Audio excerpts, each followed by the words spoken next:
the towel and step back away from the sterile field.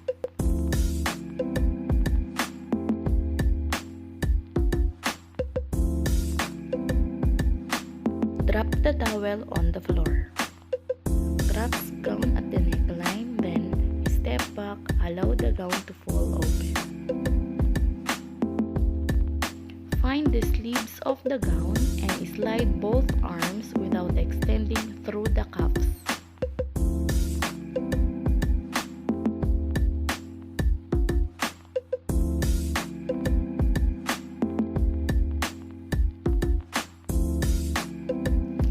Ask the circulating nurse to help you with the ties.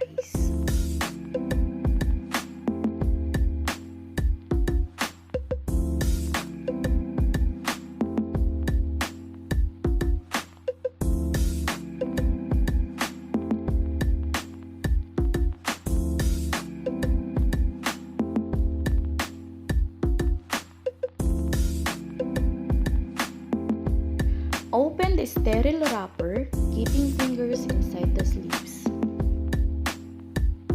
Lay glove on the forearm and the palm of the glove is facing down.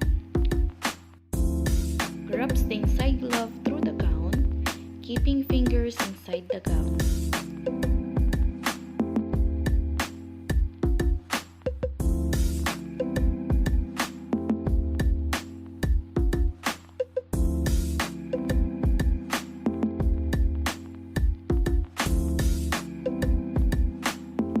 Do the same on the other hand. Palm of the glove is facing down.